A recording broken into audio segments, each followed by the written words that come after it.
ফেনীতে ভয়াবহ বন্যায় পুঁজি হারিয়ে পথে বসেছেন ২,০০০-এর বেশি খামারি। জেলার ৬ উপজেলায় মরে গেছে ২৩ লাখের বেশি হাঁস মুরগি। গবাদি পশু মারা গেছে ৬৪,০০০-এর বেশি। নানা রোগে আক্রান্ত ১,৩৫,০০০-এর বেশি গবাদি পশু। প্রাথমিক হিসাবে জেলায় প্রাণী সম্পদ খাতে ক্ষয়ক্ষতি হয়েছে ৩৯১ কোটি টাকার। ঘুরে দাঁড়াতে এখন সরকারের প্রণোদনার দিকে তাকিয়ে ক্ষতিগ্রস্তরা।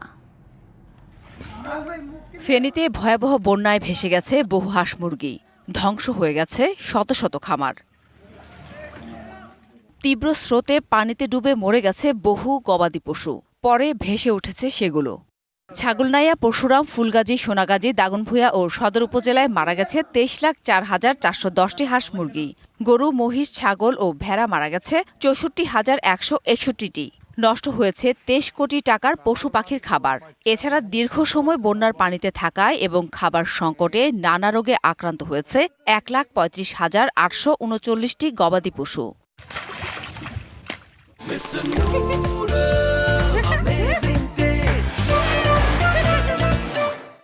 বন্যায় পুঁজি হারিয়ে পথে বসেছেন ২,০০০-এরও বেশি খামারি। ক্ষতিগ্রস্তরা জানান, মানুষের জন্য ত্রাণ দেয়া হলেও গবাদি পশুর জন্য গোখাদ্য পাওয়া যায়নি। ক্ষতি পুষিয়ে নিতে সরকারি প্রণোদনার দিকে তাকিয়ে খামারিরা।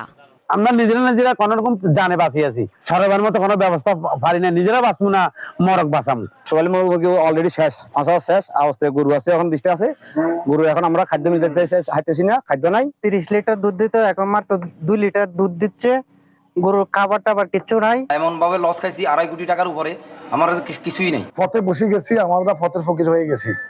গোখাদ্যের ব্যবস্থা করার পাশাপাশি আর্থিক প্রণোদনা দেওয়ার উদ্যোগ নিয়েছে চট্টগ্রাম বিভাগীয় প্রাণী সম্পদ দপ্তর।